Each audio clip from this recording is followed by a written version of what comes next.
Just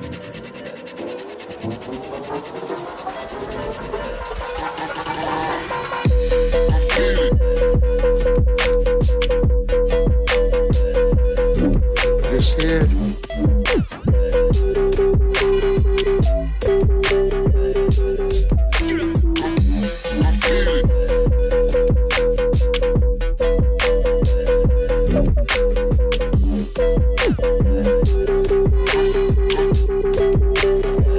I told you.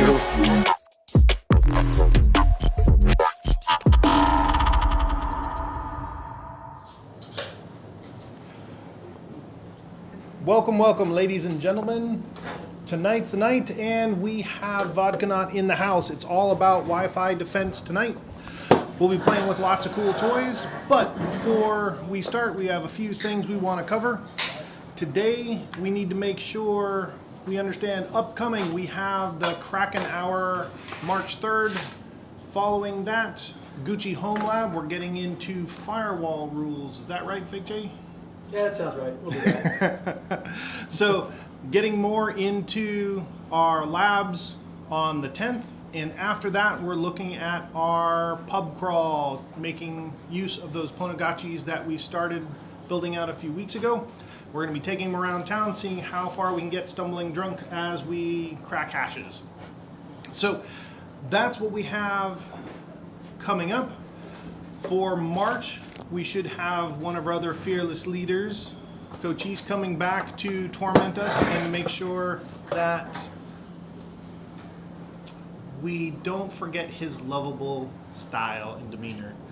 So he's coming back soon after playing abroad. He's not in the Ukraine. That's about all we know. So, also, one of the big things that we've had going on for the last little bit is the Dr. Sunnyware Scholarship. So, the Wearable Scholarship has been holding its open application process over the past little bit, and we have selected a winner. So, we would like to announce that live here tonight, Mitchell the Giant's application has won. Congratulations. So with that, we will be covering the cost of certification, books, and membership to the temple.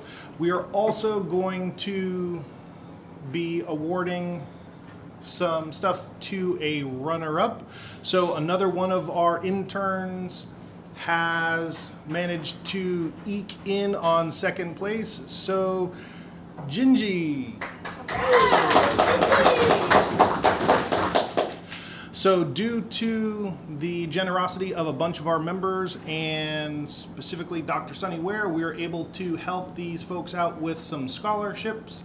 We're going to pay for some certifications, some courseware and books and stuff, and get them up to speed. And coming gratis is kicks in the ass to make sure they stick with it and get shit done. So, so congrats to both of them. Thank you for all of the applicants that applied. If you would like to hang out and play more with us, we're going to try to make this an annual thing. So stick around, hang out, come down for some love, and we'll see where we can help you out as well. With that, we are going into tonight's talk. That's all we have here. So for those of you online, welcome. We see a bunch of you on YouTube. We're monitoring that. We're also monitoring the Discord. If you've got questions in Discord, ping Tremere or Trey. We'll give you a check mark to let you know that we've got you taken care of, and we'll ask those as they come up. If you're on YouTube, post your questions. We'll try to make those and get those caught up. Just realize that YouTube is running on a delay, so we're not ignoring you. It's just about 30 seconds to a minute behind, so we'll get to your questions as soon as we can, I promise. And with that, let's pass it over to Vodkanaut.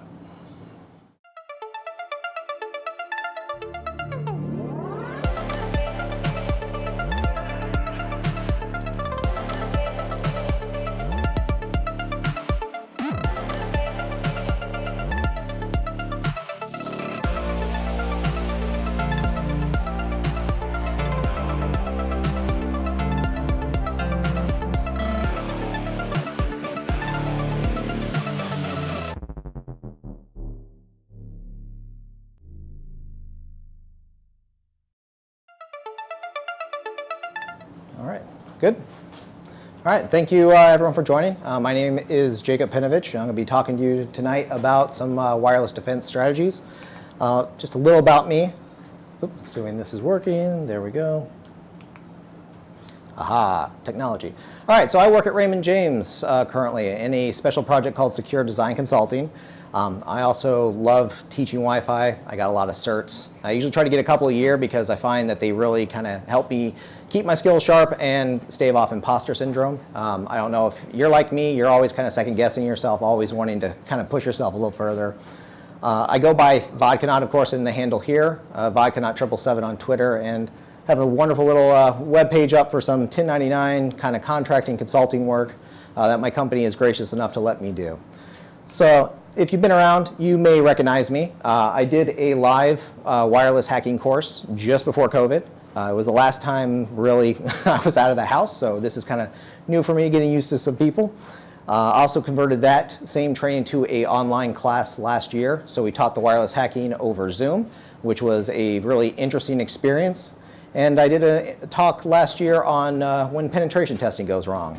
Just kind of wanted to share some stories, teach people that things are going to come up. You never know what's going to happen, and that you can survive if you kind of keep your cool and work through the process. So I had a lot of fun with that. Hopefully we'll have some fun tonight because this is a little bit of a dense topic, so trying to keep it light and a little high level. So tonight we're going to go over some of the challenges that you might have as a defender trying to protect a wireless network.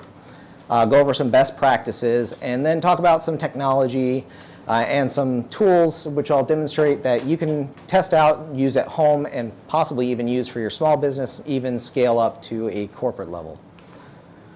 So why this talk specifically? Really, I wanted to do something that focused on the blue team. There are a lot of talks around Wi-Fi hacking. My classes aside, if you've been around the temple, we've done all kinds of crazy stuff down here. Nestor Torres did the original pub crawl where they did the little Ponagachi builds, made these little devices. We had Sean Pichadil, who taught us how to handle our dongles and how to do some hacking there.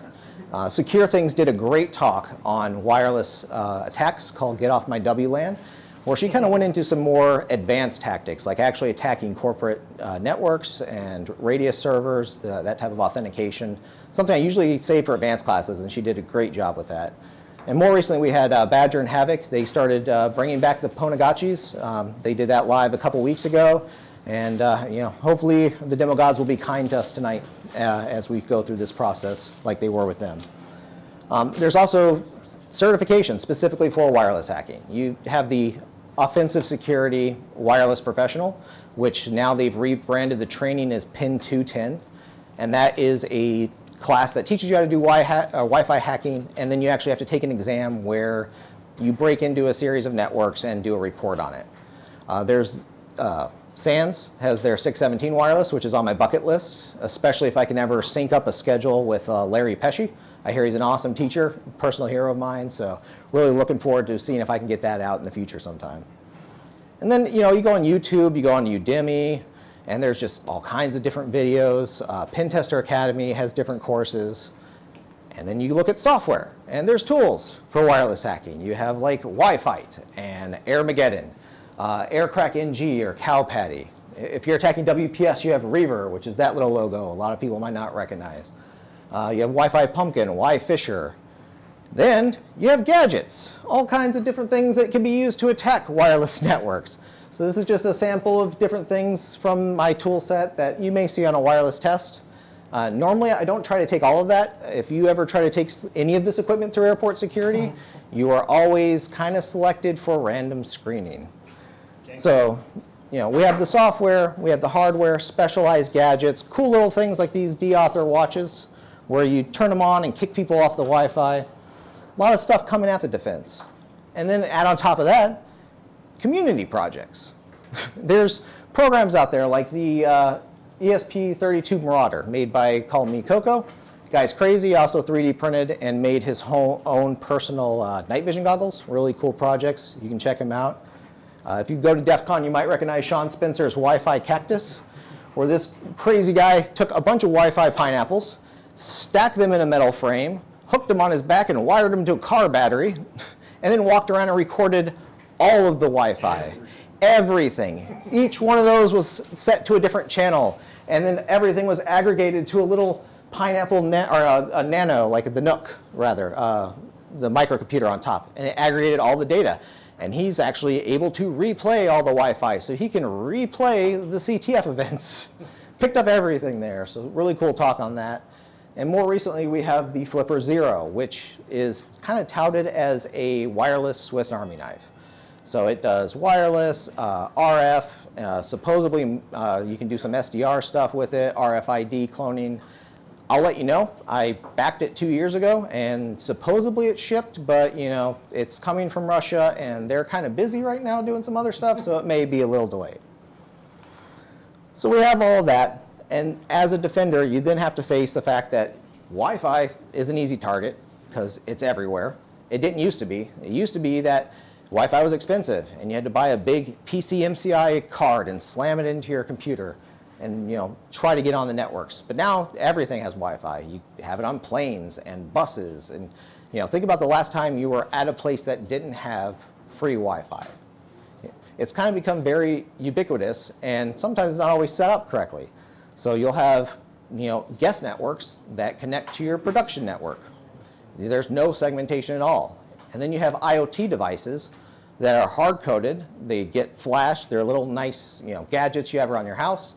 But they get programmed, and then maybe there's an exploit or a vulnerability. How do you break apart the package and update that? You might not ever be able to. So you have smart everything, IoT. Attacks can be very hard to detect.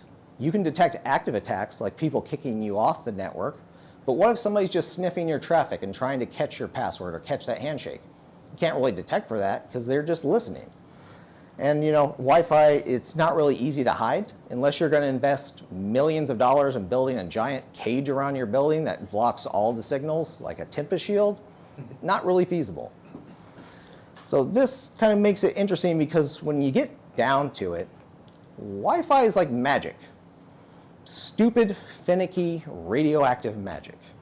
And I say that only half joking because when you kind of study Wi-Fi, you realize like this is electromagnetic radiation that's being emitted, and we're sending data through these invisible waves through the air. How is that not magic? You know, talk to somebody 100 years ago. I have a box in my pocket. I can pick up this box and I can talk to people, and it goes through the air in invisible rays and then gets on a tower where it's turned into light and shot through a piece of glass that's thinner than a human hair. Like, that's magic. So sometimes when people hear the radiation, you know, they get worried. But this is kind of a general term. Radiation, it radiates energy. So we have a whole big spectrum of electromagnetic radiation. On the far end, you have things like ionizing radiation. That's the bad stuff. That's the stuff that gives you a very bad day. Then you have things like sunlight. And then further down, way down here past sunlight is the Wi-Fi, the radio wave, so a lot safer. Now, because it is a wave of energy, it reacts just like other waves. So it has some properties very similar to light. When Wi-Fi is flying through the air, we don't see it, but it still interacts with us, and it interacts with different things around us. And when it does, there's three things that we know of that it can do. It can hit them and then refract, where it'll come in at an angle and then fly out at a different angle. So this is just like if you have a prism and you shine a light through it, splits the light into different colors. Wi-Fi acts in a similar way where it might come in straight and come off at an angle. Then you have reflection, where certain materials it bounces off of, and then absorption, where some things absorb it. So if you ever walk around your house and you have a dead zone and you don't know why, that's why. Because it's bouncing around, it's hitting different things, and each material affects it a little bit differently. And there's some really cool projects around this where people have taken the time to try to visualize or anticipate how the Wi-Fi is going to react. So there's programs out there where you can put a map of your house and where your access points are going to be, and it'll try to predict where the dead spots will be, so you can kind of plan out your wireless a little better. Make sure you get coverage for all your customers, make sure you don't have those dead zones. A couple really cool projects that you can take a look at. The CN Lore actually took a probe and walked around his house with it to measure the Wi-Fi in different areas.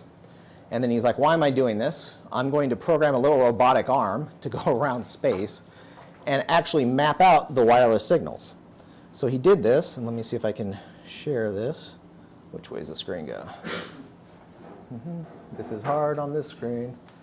So this is the data from that experiment.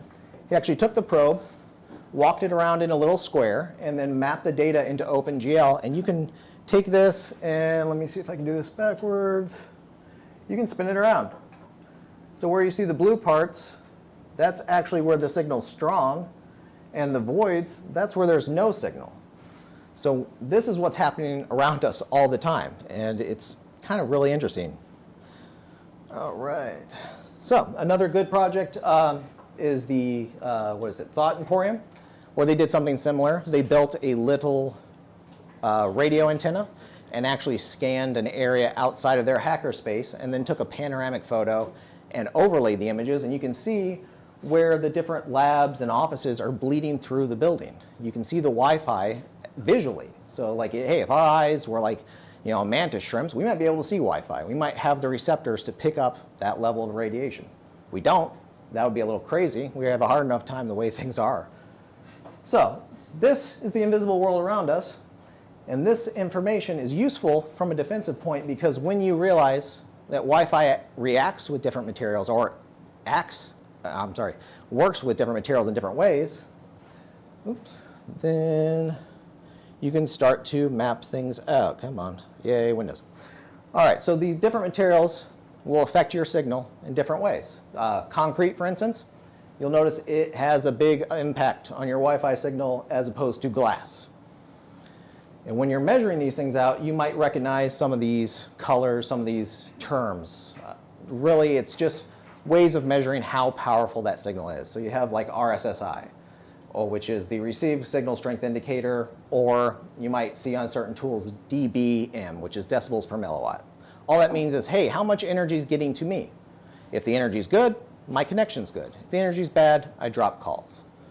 And this scale goes from 0 to -100. So when you're looking on the things, you might notice a lot of negative numbers and think that's bad. No, the smaller the negative, well, I guess higher the negative, depending on how you view it, the better the signal. So if you're around 100, you start dropping things, 70, yeah, good signal. And you can measure this out. Now, can anyone tell me why this might be useful information from a defensive perspective if you're thinking about, hey, I need to plan out how I'm mapping wireless? Put thicker materials like concrete, reinforced concrete, on areas that you don't want the Wi-Fi to get through, so like on the outside of your building. Yep, yeah, or exactly, or just understanding, hey, if I don't have that option, because the building's already been constructed, I need to understand how these materials interact so I can plan out my wireless. So let's say I have a glass wall. I know it's going to go through glass easier, rather than using an antenna like this, like an omnidirectional antenna that shoots in all directions.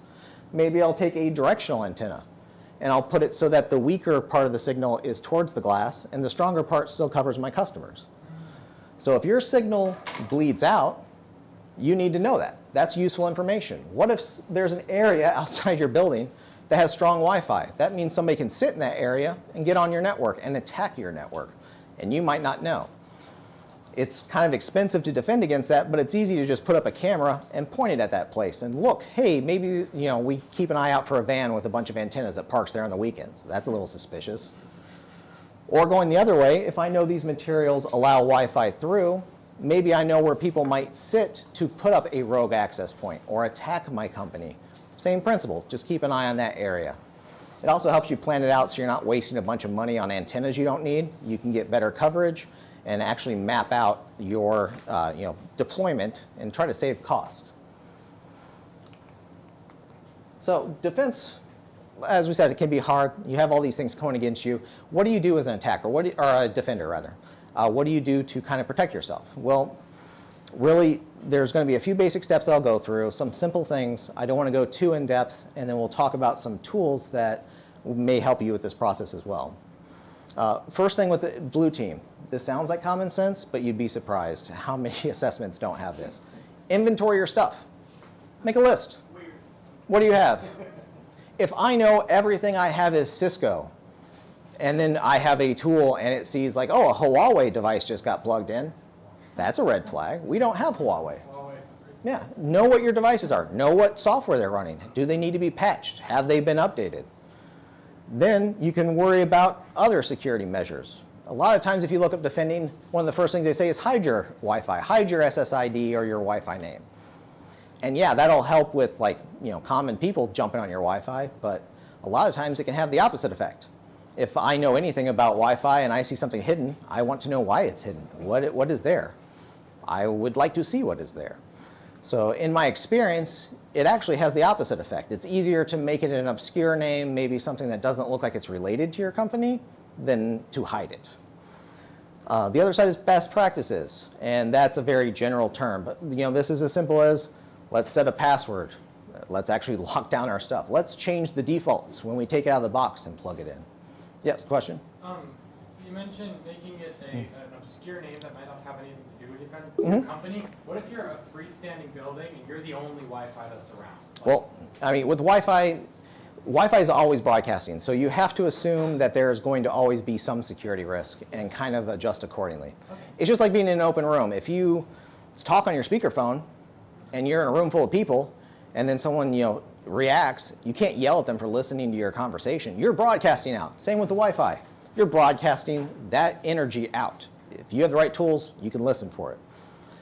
Now, once you have these basics down, then you can start looking at tools, because wireless intrusion detection systems, wireless intrusion prevention systems, they're great to have, but they're not going to do you any good if you don't know what you're protecting, you don't know what area you need to protect, and more importantly, throwing money at a problem like this might not be necessary if you're following those basic stances. After that, you can do the really fun stuff like honeypots. Like that, we'll touch on a little bit, but really that's something sometimes takes a lot of care and feeding. You can get a lot of reward from them, but it's a little niche right now. So starting with the basics, Wi-Fi security. Lock down your Wi-Fi. Don't have open networks. Set a password. Very minimum, the minimum. WPA2 pre-shared key. That's your baseline. If you're using WEP, you're wrong. If you're using WPS, it is handy. Yeah, I can press a button on my router that says WPS and my thing will connect. But you can download Reaver for free and crack that in a matter of seconds because of a flaw in how they do cryptography. So don't. Just start with the baseline. And when it says, up here, long and complex, that is relative. What's going to work for you? Long and complex is kind of variable. The longer you make it, the more complex you make it, the harder it is to crack. But it's also going to piss off your customers. It's going to make people angry at the office. They're not going to want to use it. So, perfect example. At my house, I have a long and complex password. And sometimes we buy things and they have to go on the internet to do things. And I get a laptop or something thrown in my lap and told, put it on the Wi-Fi, because I don't know what my Wi-Fi password is. It's a randomly generated 40-character password. I have to type it in. So yeah, that's annoying, but it's more secure. So keep that in mind. When you're setting this up, you want to make it long and complex to make it harder to crack, but you want to keep it usable so people aren't like, oh, it's so long I have to write on a Post-it, stick it on a window, or write it on a whiteboard and leave it up, because that defeats the whole purpose.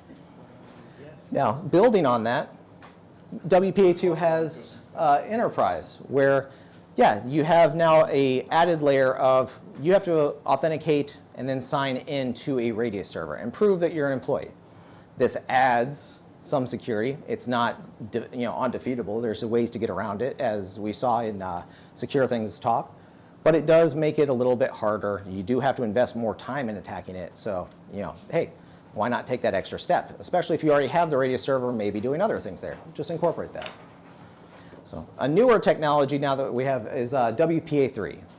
So this same basic concept, start with a pre-shared key. They've added a new security feature called simultaneous authentication of equals. And this is basically just a way of making it harder to brute force the password.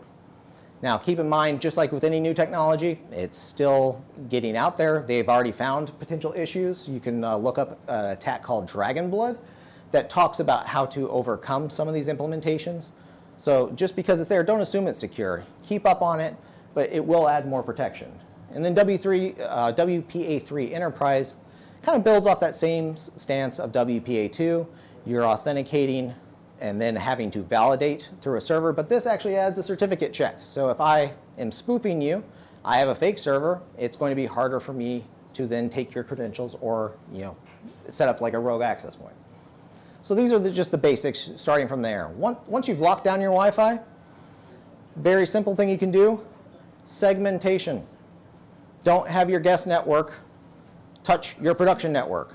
I can't tell you how many times I've gone to like a hotel and you sign into the guest Wi-Fi and then you can access like the security system or the doors. Why would I need that? Just set up a simple segment. It can be done with a firewall. You can make a logical segmentation. You can even get special hardware just to run the guest network that is separate from your production and office network. Simple little steps. You want to make it harder for things to jump from one area to another if it gets compromised. Especially if you have a guest network that's open or has a weak password.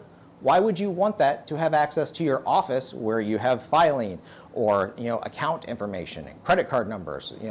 Seems like common sense. You'd be surprised how little effort it takes to do something this simple. Even with IoT, I have Ring cameras, I have security cameras. I don't trust them. They're on their own network. I don't trust them because somebody can access them from outside, do things, and then I don't want them jumping onto my network or my primary LAN with everything else. Going the other way, I have a test lab where I might detonate malware. I don't want that necessarily to go the other way and start spreading to my neighbors through my Ring cam because it propagates through some weird protocol. So lock it down. Go both ways. So after that, you can add in some fancy stuff like honeypots. You can set up a honey network where it's just a wireless network that if people connect to it, it alerts you. Someone connected here. No one should ever connect to it. It should not be active. If someone's on it, then you know someone's cracked the password and is now potentially attacking your company. You can even do fun things like stick a high interaction honeypot on there so it just locks them in there all day.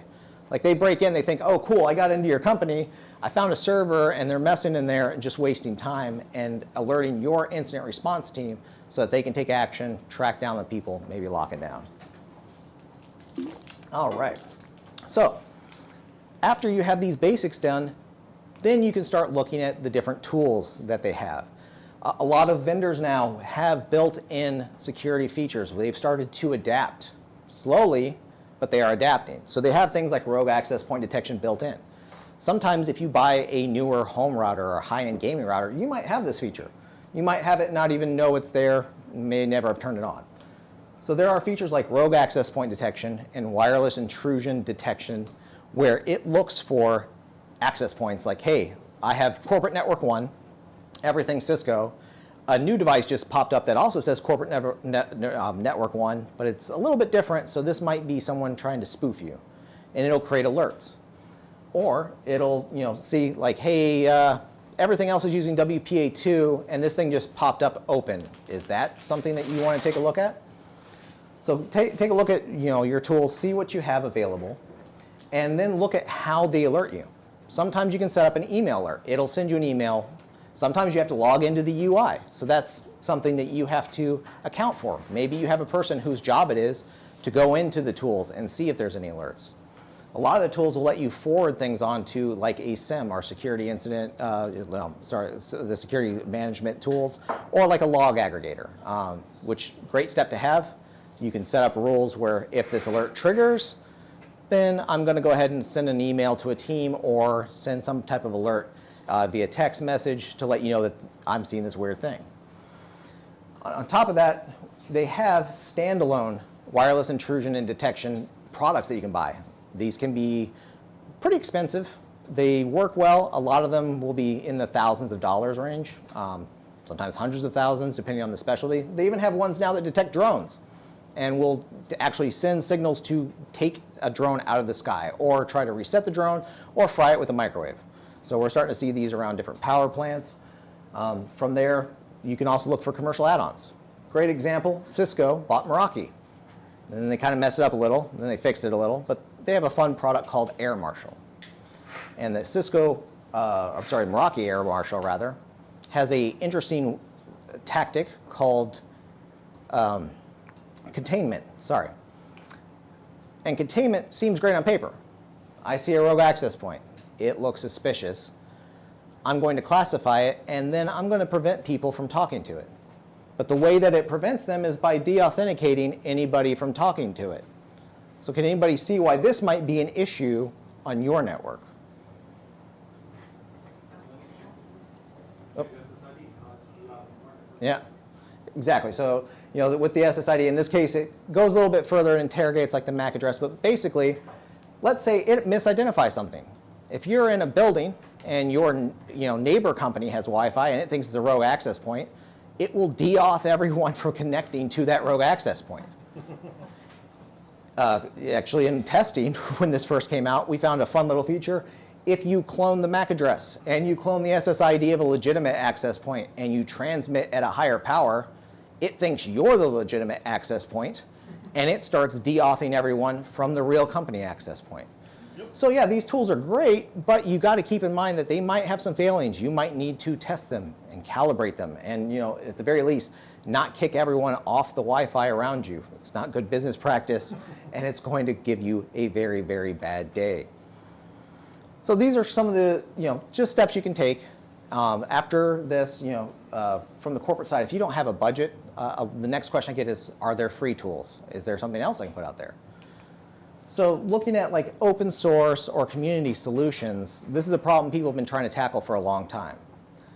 Some of the older people in the space, like myself, might recognize WIDS, or Wireless Intrusion Detection System, which was created by a gentleman called Loud Fat Bloke.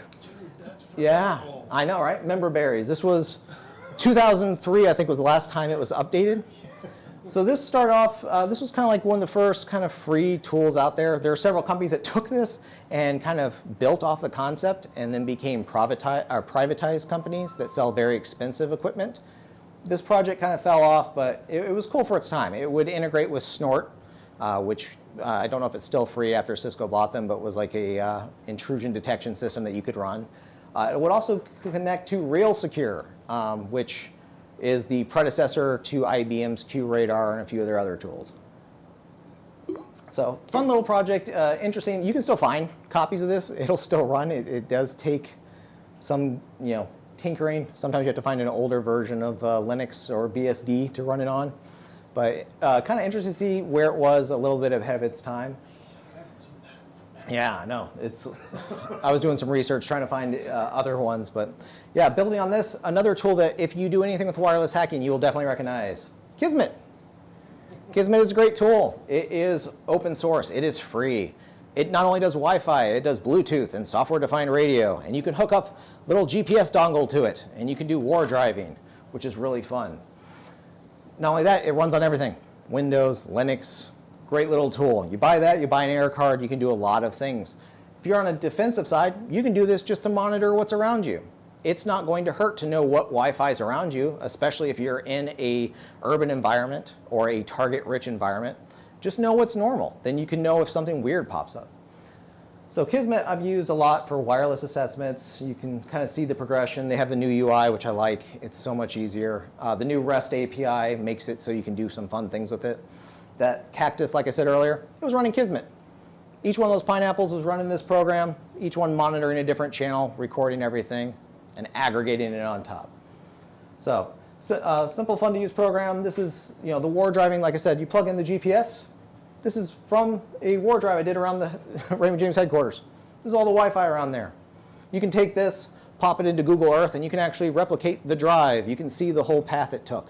It's a fun little thing to do, and plus it's good to know how far out is my Wi-Fi going. Do I have issues where somebody can set up across the street and still get on my network? Do we need to maybe tune down the power output a little? So good recon, good resource.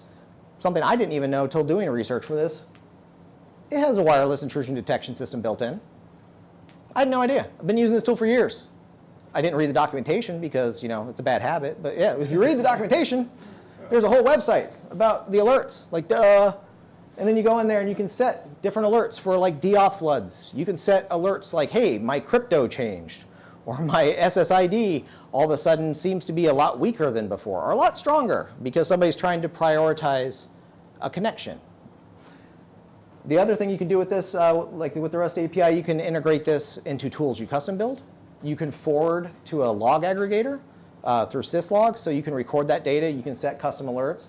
You can even go in there and tinker. There's a lot of granularity, and it was painful doing that because I cannot spell, and I am dyslexic, and I am a natural fuzzer, but that's not so good when you're trying to make a stable program. You don't want weird things to happen. So I was trying to figure out how to basically make this, for this talk, an easy... Yeah, hey, that's why I'm good at web app testing. But hey, trying to do this for the talk, I wanted to make it something easy, something that if you're a newbie in the field, you could use at your home. And this was becoming very difficult. Started mowing the lawn and happenstance strikes. Listen to Paul Security Weekly, specifically episode 690.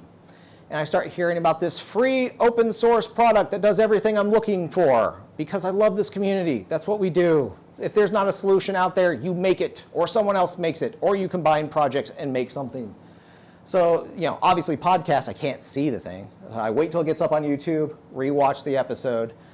UI looks great, looks like it's easy to install. And it's made by a gentleman named Leonard Koopman. If you don't recognize that name, he made a little project called Graylog that then became a multi-million-dollar company.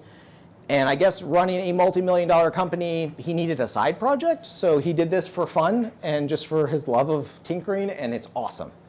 Demo looked great. Really minimal system requirements. Like they ran this thing on a Raspberry Pi and an Air card. So hey, if you can do that, an old laptop, old computer, anything running Linux should run it, right? So if you know me, I like Raspberry Pi. I got Pis for everything. I got Pis all around my house. They're doing all kinds of things. I got DNS servers. I have an entire hacking lab for teaching where it's got a Kali install and then 2 damn vulnerable Pi servers running apps. So you bring this with a switch, and you can have people attack it all day. And if they break it, you just reflash it. You can't break it. Then you have like the Ponagachi projects, arcades. I built one for my nephew, liked it so much I built 2 more for myself. All my childhood games, Sega Genesis, Nintendo, Super Nintendo, all in a box I can fit in my pocket, take with me when I travel. Who wouldn't want that? Then you have like the war driving you saw, that's that box, Raspberry Pi 3. Doesn't have to be big. I just run that with the battery that lasts about 12 hours. You stick it in a backpack. I actually bought this backpack specifically because it has a little USB port that hooks inside, so I can hook everything in there, stick the antenna here, and I don't look like a nut job walking around with a giant 6-foot antenna. You wouldn't know I'm walking through the airport sniffing traffic. Simple things like that. And then this one, which I've affectionately called the sock in a box, is a Kubernetes cluster because I needed to learn how to use containers and I didn't want to break production. So hook a few Raspberry Pis together and play around. Build it, break it, fix it, who cares? You're not hurting anything. That one's actually running the Enzyme and a few other programs, and it's running as a defensive SOC in my house, scanning.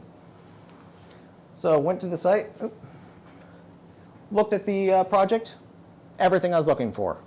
Light program, uses Wi-Fi to detect attacks. It can forward things to Graylog naturally, of course.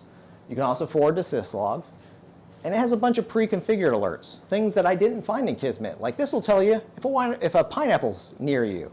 And not if it's near you, like when it starts up.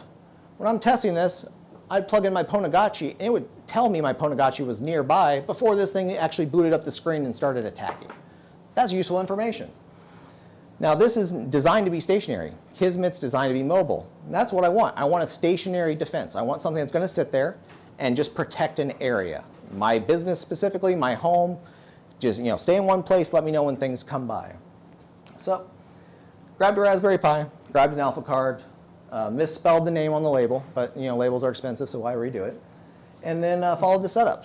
And this setup was surprisingly easy. I'll cover it a little, won't go too in depth because the documentation is very good. He also has videos you can follow along with. I think the first time it took me 15 minutes, and a lot of it's just copy paste. Very easy project. It's on enzyme.org, nzyme.org. Definitely recommend checking it out. Excuse me. So, installed the application, went to the site. Simple process. You have this script here. All it is the dependencies. There's like 5 dependencies. You just do a little apt-get on your Pi, and then update it, and then install libpcap so you can see traffic. Install Java so you can run the application. Install Postgres so you have a place to put the data, and then wireless tools so you actually have a way to control the Wi-Fi card. Not a lot of overhead. Then you download the app. You can go to the website, download it, stick it on a thumb drive. You can do wget. You can throw it across the network. It's a pretty small app. I think it's like 5 megs. And then you install it. That's it. Sudo dpkg-i and the enzyme. That's it. That was the install. Took less than a minute. Installs everything into the folders, and then all you have to do is actually go through and make some configurations to kind of tailor it to your specific network and what you want to scan. So once you have it set up, you create a database. Even this process is on the website. It's 5 lines. You know, I've worked with other programs where you have to go in and there's like 30 lines. No, this, you start at Postgres, okay? Then you create a database. You name it whatever you want. This one I named Enzyme just to follow the documentation. It's crazy. Got a database. Then you make a user and a password because passwords are good. And then you give the user privileges to the database. That's it. That's all you have to do. Then you quit. Now, if you're new to this, looking at the website and you haven't used Postgres before, it's a little bit confusing with some of the screenshots just because it has both the command and the output. So you may want to copy all of it. The commands will end in a semicolon, so you just copy that line. And you know, of course, your password replace with a password. Don't just put your password. You know, and once you have this, save this information. It's going to go into a config file later. The next thing you need to know is your Wi-Fi adapter. Hey, if I'm using the Wi-Fi adapter, it's going to need to know how to talk to it. So you plug this in, and you look on your IW config or IP config or IP address, IW, depending on your Linux and your, you know, what tool you're familiar with, and just record. Is it WLAN 0, WLAN 1, or is it something like this, what they call predictable naming? If it's something like that, it will help you. You don't need to set that up. You can use the WLAN 1 or 0, but it's not necessary. It just makes it easier so that if I plug this card into a different port, it's going to know it's in that other port and adjust. If you have more than one Wi-Fi card, you might run into issues, but if you're just using one, generally, not going to have a problem. So good. Now I know what my Wi-Fi card's called. I know my password for the database. I just need to know what my Wi-Fi card can actually scan. What channels can it read? So you do this simple command, IW list, whatever your adapter name is, WLAN 1 or the little predictable name, and channel. And it'll tell you, these are all the channels I support. This is everything I can read. So just record that down. You can't tell it to look at channel 14 if it can't read channel 14. So from there, configuration's pretty easy. The file's actually commented. It tells you what everything does. You just follow along.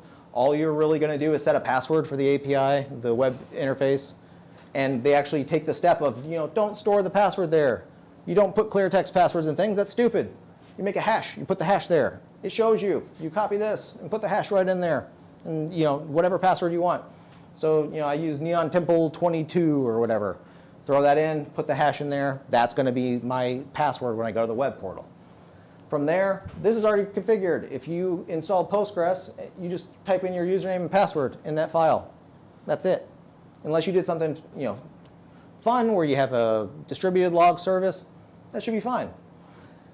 And this file itself, simple path, etc enzyme config.example. You just copy that file, make a new config file. So there's about 8 lines in here you really need. The ID, that's just a unique name. If it's the only one on your network, you don't really have to worry about that. If you have more than one, it just helps differentiate traffic so that they know which one's which. The admin password you set, the database path you shouldn't have to mess with. And then the last one is the Python. This one you might have to change. By default, it goes to Python 3.8. The Raspberry Pi OS I installed had 3.7, so I just deleted an 8 and put it 7. Simple fix. I could have installed 8, I could have gone through all that, but yeah. Yeah. Just keep it simple. Why waste the time? We're having fun, we're playing around.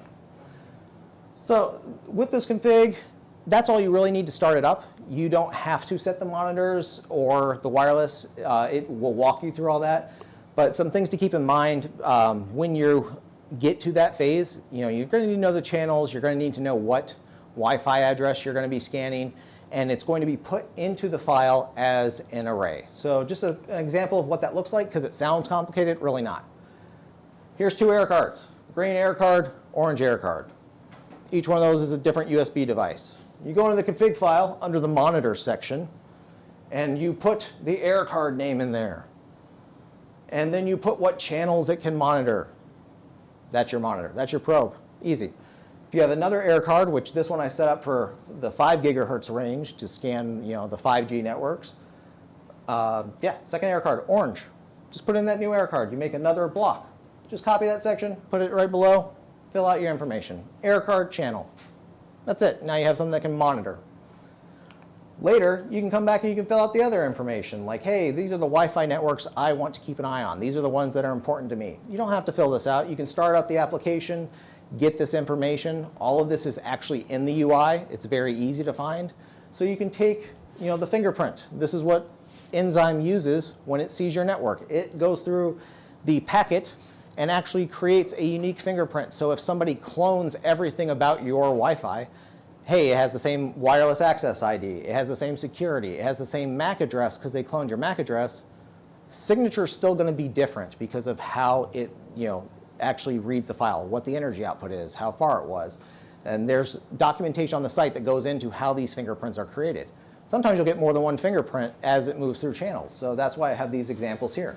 This is all stuff you can copy later. You don't have to do this right now. You can come in, add it. You can add as many as you want. It's just an array. Just keep adding to the list. So those are the key items. From there, there's also some cool stuff you can do. By default, it's going to run on your loopback address, 127.0.0.1, or what people call your home net. Port 22900. If you don't like that, change it. You can change it in the config file. You can open it up so it can be reached on your network. You can add SSL if you want to make things secure. There's documentation on how to spin that up, and it is very easy to follow along.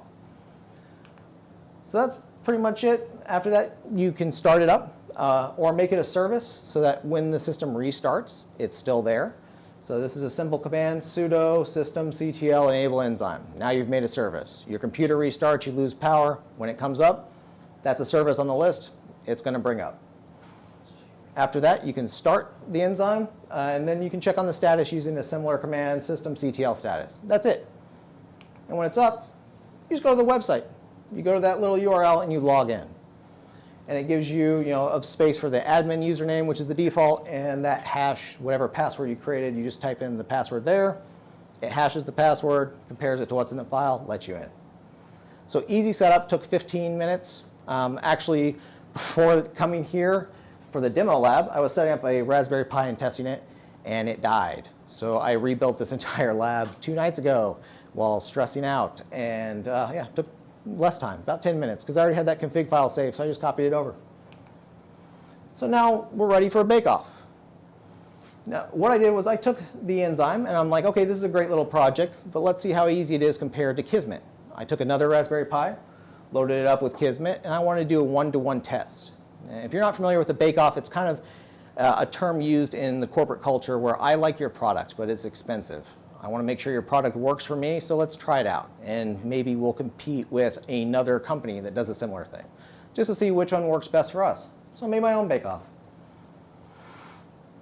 2 Raspberry Pis, just the 2 gig one. I wanted to go as low as I could find in my network, see how they worked. Got 2 of the same access points, plugged them in. And then I built this little rig for a wireless CTF that I had lying around because COVID. These are 2 access points. They're running on an ESP32, and this guy in the middle is a client, and he connects to a little website running on this chip and generates traffic. So this lets me simulate a wireless network. I can hack it. It costs $20 to build, maybe, depending on if you buy in bulk. And then I can not worry about having to kick people off my home network or disrupt my Netflix or piss off my neighbors or go to jail. Easy, simple, best 20 bucks I've ever spent. So we have those 2 devices, we have the 2 test units, and then I set up just an arbitrary time frame, about 3 months. Mostly because I have a day job, I have a bunch of other stuff going on. I wanted to have time where if something came up, I could react to it, maybe rebuild, retest. And I just ran through testing. Just did the normal stuff I do during a wireless assessment. I did DAuth attacks, I did man in the middle, I did rogue access points, and then I ran through gadgets. Things like the dstrike deauthor watch, which just kicks people offline. I ran my Ponagachi. I ran a pineapple. I even, went so far as to move around the access point because I'll show you on the demo, it actually records your signal strength. So it can tell if all of a sudden, hey, this access point's a lot closer than it was before, that's a little strange. Maybe it's not your legitimate access point. Because generally, those things don't move, right? You mount them in the ceiling, they stay in one place. So it sounds complicated. This is the setup. Took up a corner space on my desk, ran there for about 3 months, had fun with it. Keep it simple. Don't spend a bunch of money doing these type of things. Just have fun, play with it. If it breaks, very easy to rebuild. You take a new SD card, pop it in, reload everything, keep going. So the good. Both tools were able to pick up DAuth attacks. ran them through a couple paces. They also would pick up if the encryption level changes. So if someone's doing an attack to try to weaken your encryption or spoof you. Both picked up rogue access points pretty easily, and both were easy to set up to forward to SIEM solutions or to a log aggregator. And this is important because if something fails, you have everything in a central place, or from a forensic perspective, you have an easy to aggregate data source. Bonus, this picked up a real attack. About 2:30 in the morning, a Pwnagotchi that was not my Pwnagotchi went around my neighborhood. It picked it up. Yeah, it might have been. Or there's some other people from DC 813 that live near me and DC 727. So yeah, 2:30 in the morning, I get an email that a Pwnagotchi's there. And it not only picks up the Pwnagotchi, it tells you the Pwnagotchi's name and how many handshakes that Pwnagotchi has at the time it collected that frame. That's awesome. Some of the bad stuff. Kismet does not like me in this circumstance. I found the loading to be a little bit cumbersome. It was a little bit hard to kind of calibrate everything to what I needed. The documentation's there, but the alerts can get very granular, and there's not a lot of good resources online on what alert you should use. So this is very much something, if you're going to implement this, you're going to have a lot of trial and error, especially if you're trying to scale this maybe for your company or for your home. I also ran into issues with the air card. Apparently, if you run Kismet for 12 hours, it doesn't like your air card anymore. So keep that in mind. It may not be a good 24/7 solution. Works great for war driving and attacking and assessments, but I don't know if it was meant for long-term use like that. The log file too took up a lot more space than I was planning on. I had a little 16 gig micro SD card. It started filling up a lot faster than I planned. So having that external source to forward the logs to, also a good solution for that. Enzyme, a couple issues here. I set up the alerting to email me, and it emails you. If you don't calibrate the alerts, every time it sees a new SSID, it emails you. So if you live near a school like me and somebody's dropping their kid off, or Amazon comes by with a car, or anything changes, you get an email. I don't recognize this SSID. And it fills up your inbox, and then it gets flagged as a spam bot, and your email account gets shut down. So yeah, set up a test email account. That's fun. Other issues I had, the Postgres exploded on me. I did an update in the testing, just an apt-get upgrade. Should have known better. Don't know what happened, couldn't figure it out, had to rebuild the database, but yeah, just completely exploded. The other issue I ran into, this specific Alpha card, I do not know why, but for some reason, the driver doesn't like certain Linux kernels. It actually would just create an entire core dump and crash my Raspberry Pis. Ended up switching to a Panda PAU6 adapter, which is about 30 bucks. Didn't have an issue after that. So continued the testing, got one for each side just to make sure that they had the same adapter. That's the one here, the PAU6. Been working great. This thing's been running 24/7 since July of last year, other than when I turned it off to bring it here. So, lessons learned. These can be great options for small teams or for defending your home. You can also scale these pretty easily for a corporate environment. If you don't have $10,000 or $100,000 for a solution, you can take some old hardware. It doesn't have to be a Raspberry Pi. You can install Linux on it and install these tools and just use them as an added layer of defense, something that alerts you. Because with these tools, if you tune them and it recognizes your environment, you can get invaluable data. How great would that be if you were on a blue team side and you get an alert, a pineapple is in the area? Well, do we have testing scheduled for today? Are we supposed to have a pineapple? Why would anyone put it there? There's only one reason to spin up a pineapple. There's only one reason to have a Pwnagotchi walking around. That's to catch handshakes, to try to break into your Wi-Fi, or to do something shady. So that's great. You have a proactive monitor. You can let your people know that there's a threat in the area. It might be an issue. So with this, once you have things set up, make sure you're testing alerts. Sometimes you'll need to calibrate it. Sometimes there'll be updates. And centralized logging. Do not leave it on the device. As I said, that Postgres failed. I lost all that data, but I had a backup because everything was logged centrally. Don't have a single point of failure. It's just good practice. So after the testing, I upgraded from version 1, which I tested for several months, to version 1.2. They added in a lot of features, which thank God. One of the ones I really like is reporting. Instead of sending you the blast of emails, you don't have to do alerting. You can have a daily report sent. It will send you a tactical report. It will show you, here are all the Wi-Fi access points or SSIDs I picked up today. Here are all the things that were threats, and here's any other things, like if there was a system issue. That covers PCI compliance. That's a report that shows I'm monitoring my Wi-Fi, I know what networks are around me, and I'm picking up alerts. That's awesome. I deployed 3 of these around my house for kind of another idea I'm working on, and just to get a better coverage of the area, maybe some overlap, see how they work in a clustered environment. Piped everything to Graylog, made some cool dashboards. With the data I have now, you can do some really cool stuff. Like I'm picking up Amazon delivery trucks before my Amazon app is telling me they're in the area and my shit's 6 stops away. I've also learned some trends, like with the people dropping off their kids. I know Tanya's Cadillac comes every day about 3:30 to pick up her kid who walks from the school and then goes in our cul-de-sac. That's useful information. If you're on a defensive side, let's say you get hacked on the weekend. You look in this report and you see, oh, there was Tom's Toyota that was here on the weekend. That's weird. Let's pull up the camera footage. We see a truck. Now we know that there was this SSID that was here. We were hacked, and there was a truck that was parked in an area that we know our Wi-Fi reaches to. That's good information if you're doing a forensic investigation. Why not? It's free. It doesn't cost you anything other than time. So I'm going to show you a live demo of this. Hopefully the demo gods will be kind. This thing's been running. Just kind of give you a feel for the tool. So let me turn this so I can see. Does not work. Oh well. All right. Enzyme. Turn that around. Nah, that's okay. I'm just trying not to be rude and show my butt to the YouTube viewers. So this is the dashboard when you log in. Nice, clean little dashboard. Let me try to zoom this out a little. So this will show any alerts. If it picks up something it doesn't like, any active contacts. This is if there is a pineapple or a Ponagachi or something weird that it recognizes as a bandit. And this is the system status, which right now is red, probably because I'm not connected to it.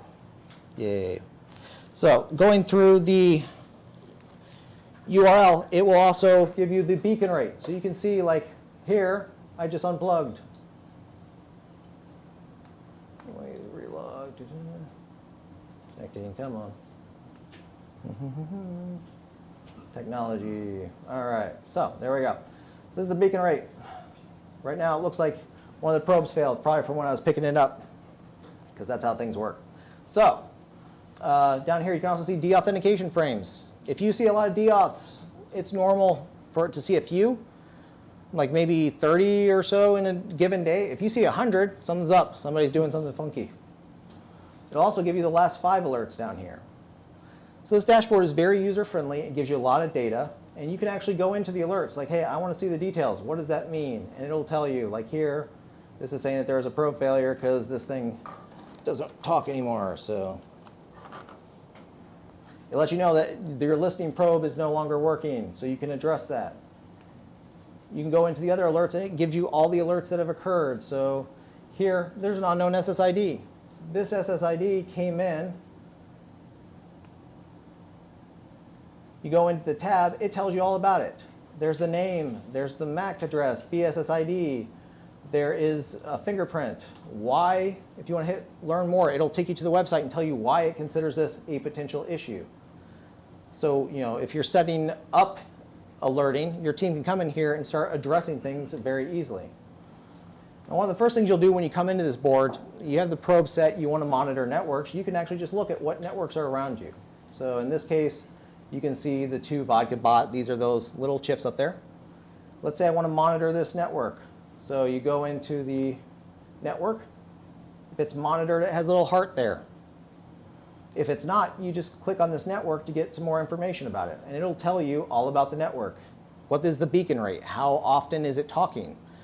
It uses this to kind of fingerprint what's normal. If there's a higher beacon rate or something changes, somebody might be spoofing you. It tells you what channel it's normally on. So if all of a sudden the channel switches, maybe it's someone trying to spoof you on a different channel to have a clearer signal. And then this is the fingerprint hash down here. This is what you copy and put into that monitor. So down here, my favorite part, this is the signal track.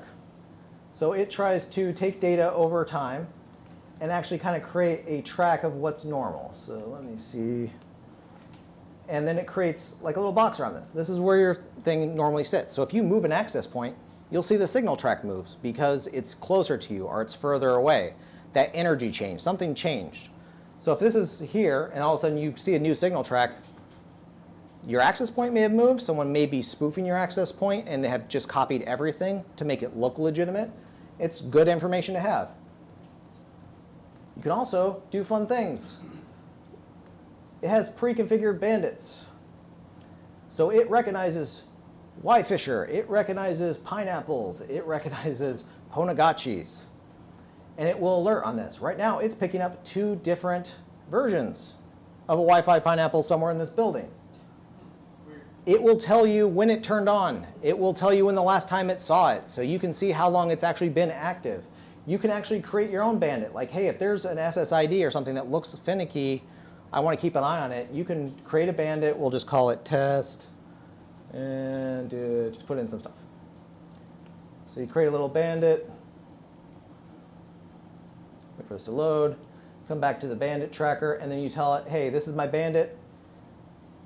I want to look for the fingerprint that I had. I want to look for a specific SSID. If I see an SSID that says pwned or you got hacked, I would like to be known or notified.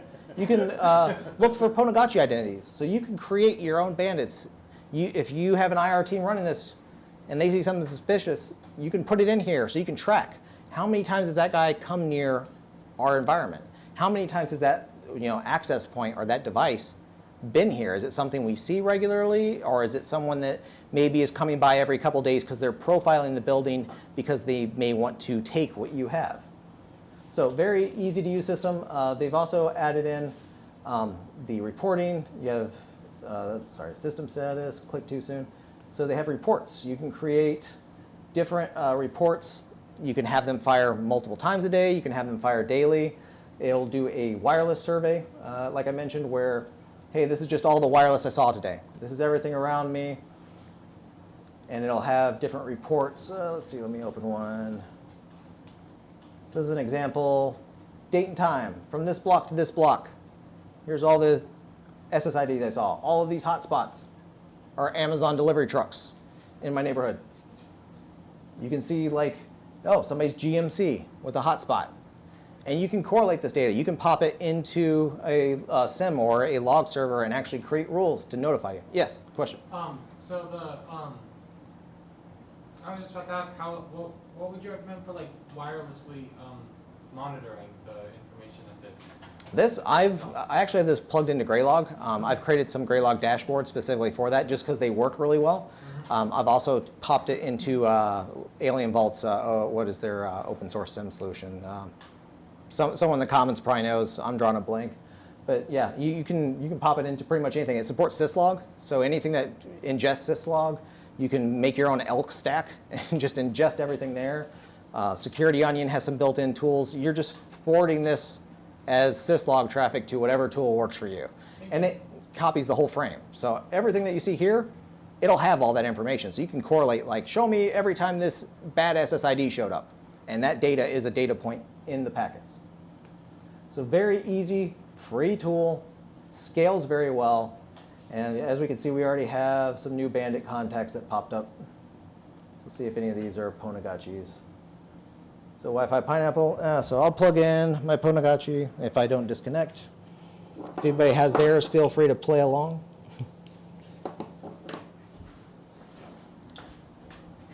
We'll see how long that takes to get picked up.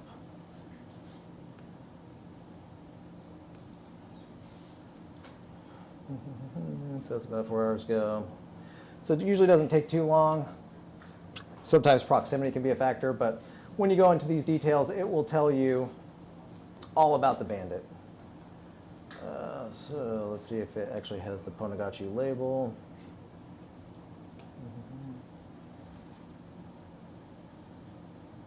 4 hours ago, 4 hours ago. I'll try to refresh. As with all things live, things don't like to play nice sometimes. So, all right, so that's pretty much Enzyme. Very easy to use tool. Well, it looks like we got maybe a new alert.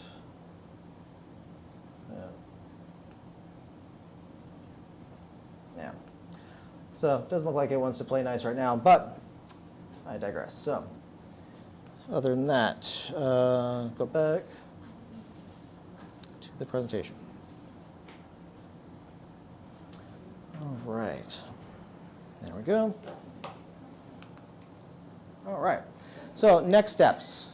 Something I'm looking forward to trying, they actually have a tracker unit. So with Enzyme, you have the stationary parts, and then they have something called a tracker, which communicates with that master, and you can use it to physically hunt down these rogue access points. You put a directional antenna on it, you assign it through the LoRa communication, and then you can actually walk around and use the signal strength to find the device, and when it's done, you can click on there, say, hey, it's mitigated.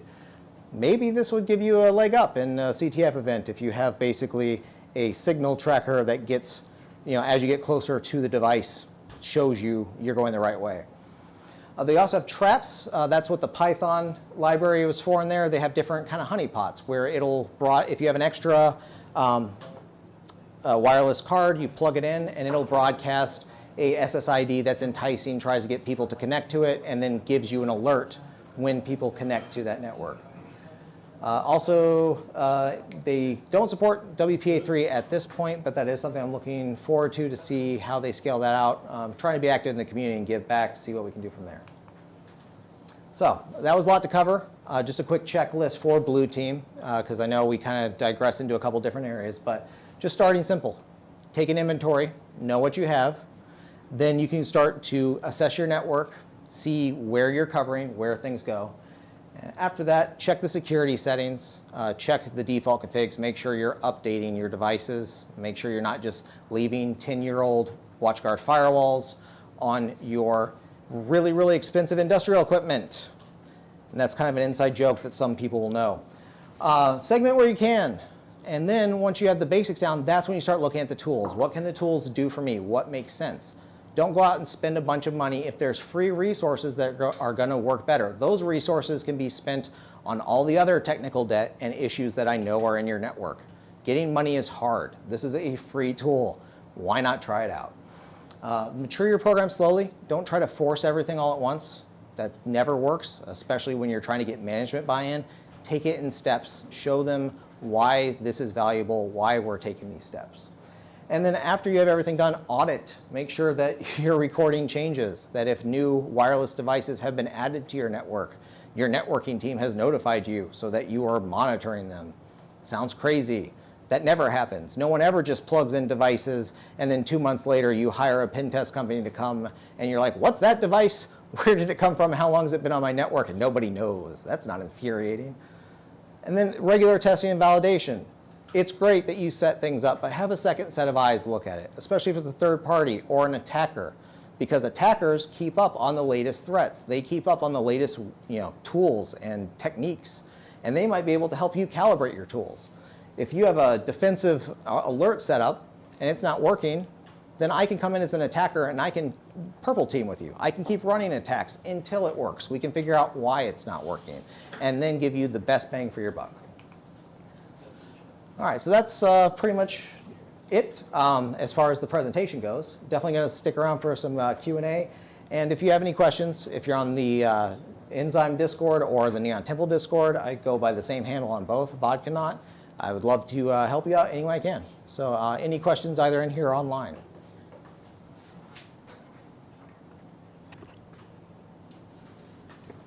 All right, so we do have a couple questions online. Let's get to the first one here. All right, let's see. So first one, we have a question. How secure or not so secure is Wi-Fi in an airplane? Okay, so Wi-Fi in an airplane, it's kind of relative. You think of it like a little bubble in the sky. So it's going to be as secure as they've set that network. You could still be hacked by other people on the plane. It's going to be a lot harder if I'm on the ground and you're flying over me at 400 miles an hour to hack you, just because of how data travels through the air. So yeah, it's relatively secure, but treat it like anything else. It's not a network you control. Assume it's hostile. Don't do anything that you would regret. Don't do banking, just like with an open network or a guest network. If you're not encapsulating your traffic or taking extra precautionary steps, like a VPN to help. A VPN won't protect you, but it can aid in certain things. Just consider it hostile. Consider that anything you're doing can be sniffed, because it can. And in the advanced class, one of the things I'm going to teach is you can sniff that traffic and you can record it. So later, when you break the password, you can decrypt that traffic. So yeah, I can't see it at the time, but in 2 weeks when I crack your pre-shared key, then I can decrypt your traffic, then I can go through it. So to respond to that question, because I know who asked it, the last time I was on a plane, I was able to crack the password in about 10 minutes and then see everything that was going on the plane for the rest of the ride. Yeah. Any guest network, any hotel network, I tried to bring. There's actually a device in one of the pictures that I used to take when I was traveling. Let me see if I can go back up a few slides. Where and if you follow on Instagram or you're in the chat, you'll notice it as well. Bag of tricks. Where'd it go?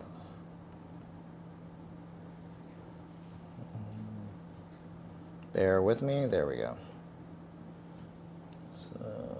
So over here, this little thing with the hacker logo on it, this is a small device you can buy for about 20 bucks, and you can flash it with OpenWRT, and it creates a gateway. So you plug this into the hotel, and it creates a site-to-site VPN connection to your office, and then you connect to that. You don't connect to the hotel Wi-Fi. So I'm not like streaming Netflix, but if I need to get to tools or resources, that's a really handy tool to use. Because that way I have a secure connection to my home lab. I can get access to different resources, especially if I'm writing a report. Maybe there's a tool I forgot to install. Maybe there's a trick I forgot that's on my home archive. I can go in and get that information, and I don't have to worry about people on the hotel internet intercepting it. So those are great. The name completely escapes me at the moment, but yeah, I'll have to post that later. Simple things like that. You can even do it with a Raspberry Pi. You can set up VPN tunnels or a WireGuard tunnel, which is an easier, well, not easier. It is a more secure technology at this point in time that you can look into, where you can set up a WireGuard VPN, same concept. So while you're traveling, you can connect that way. If you're just streaming Netflix and stuff, keep that password separate from the rest of the passwords. Don't reuse passwords. Like, what are they going to do? Steal your Netflix and screw up your queue? I mean, your relatives probably do that anyway. All right. So, hardware question for you, sir. Shoot. For the little POC boxes you spread it around your house for enzyme testing, were you using just the built-in wireless card on those Pis, or were you using external antennas? Those I use the PAU6s on all of them. Just that way they would be kind of uniform across for testing. I've had a lot of success with those. You can get the PAU5s. I think they're like $12 to $20 depending on which company you order them from because of the shortage. Great little adapters. You don't need something like this. Something like this is an overkill. I would save this for attacking. These now are like, because of the surcharge, $70 to $120 I've seen them at now. Even Raspberry Pis, you may want to wait on those because I had an 8 gig one die before doing this test. I bought that for $65, and right now they are $230. Yeah, everywhere else they're Yeah. right now. So, and they have some other things like these. These are nice little novelty things. They're the D-Strike watches, where it's basically, it disguises itself as a watch, but you can go into the UI and actually select a network and de-auth. Or you can have it do a probe attack where it just trolls. It spins up a bunch of access points that say like never going to give you up, and just Rick rolls with SSIDs. So it's a fun way to kind of be distracting. They don't capture hashes. It's just more of an annoyance and a tool. A Ponagachi will capture hashes. So will a Pineapple. So depending on what you're using, those might be kind of better tools to look for. So we have a couple other questions that may or may not be coming from people you know. Okay. So first question is, where are you getting your pies from, seeing as they've become in unobtainium recently? Do you have a source? No, I've just had them. I have a compulsive buying habit with certain things. So when COVID started, I needed a project, and I bought a bunch because they were cheap, and I'm glad I did now because they're not cheap. Just like these, like if you buy in bulk, you can get cheaper. So like one of these by itself is like 14 bucks, but a 20 pack is like $25.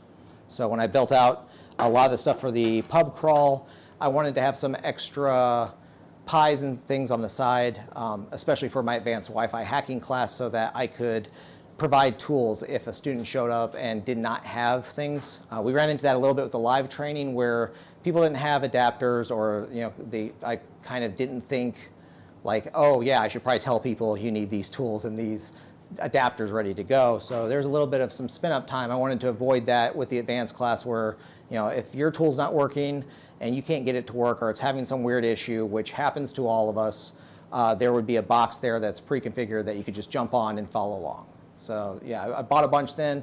I use them for different things around the house. I wanted to do a Raspberry Pi garden after watching the talk at the before times, and just I have a whole list of projects that are in a state of flux, like home improvement projects where I need to do them and I'm going to do them someday, but I get distracted because ADD and squirrel. So yeah. So we have a question from YouTube asking, what's your favorite vodka? Favorite vodka? Yeah, it would depend on my mood. I actually like a lot of the Finnish vodkas, but lately haven't really been drinking a lot of vodka. Been more on some cocktails. We redid our pool and set up a Pouty Pugs bar out there, and my wife came up with some cool cocktail concoctions, and yeah, been doing that. But I like it better than like whiskey. I don't know. Clear liquors make me happy. Dark liquors get me depressed. I try to stay away from them.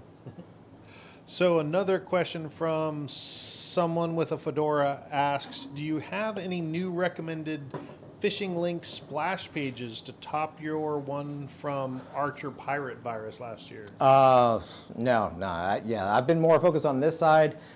Doing some, I'm actually working on getting my AARL certification because there's a couple things I want to do as an interesting project, but to do them correctly and legally, I need to be able to broadcast a certain way. So yeah, I'm doing those in stages. That's what I've been focused on. And also work, it's audit season, so we have like BCI and tests. So yeah, not a lot of free time for phishing pages. So we have another question that I can answer, asking when is the pub crawl? So David, the Neon Temple is hosting the pub crawl on March 17th or 24th. Where's Badger? Where'd he go? So he's hiding. So we're looking at the middle of March. That'll be posted to our events calendar on the neontemple.com. or neontemple.net here in the next couple weeks as we finalize the dates for that one. So for folks on YouTube and on Discord, now's the time. If you've got any last questions, get them in. Otherwise, we're going to let this man get a drink. So you've got a few more minutes, or seconds, I'll say. Send any last minute questions. Let's do a quick round check. All right, so on YouTube, I see we have a bunch of the USF White Hatters. Welcome out, folks. Thanks again. Nice. For anybody interested in playing along with the Neon Temple, reach out to Gabriel at theneontemple.com. I made a post in YouTube. You can see my email address there. If you want to come play with us, I'll give you a discount code for the month. Hit me up.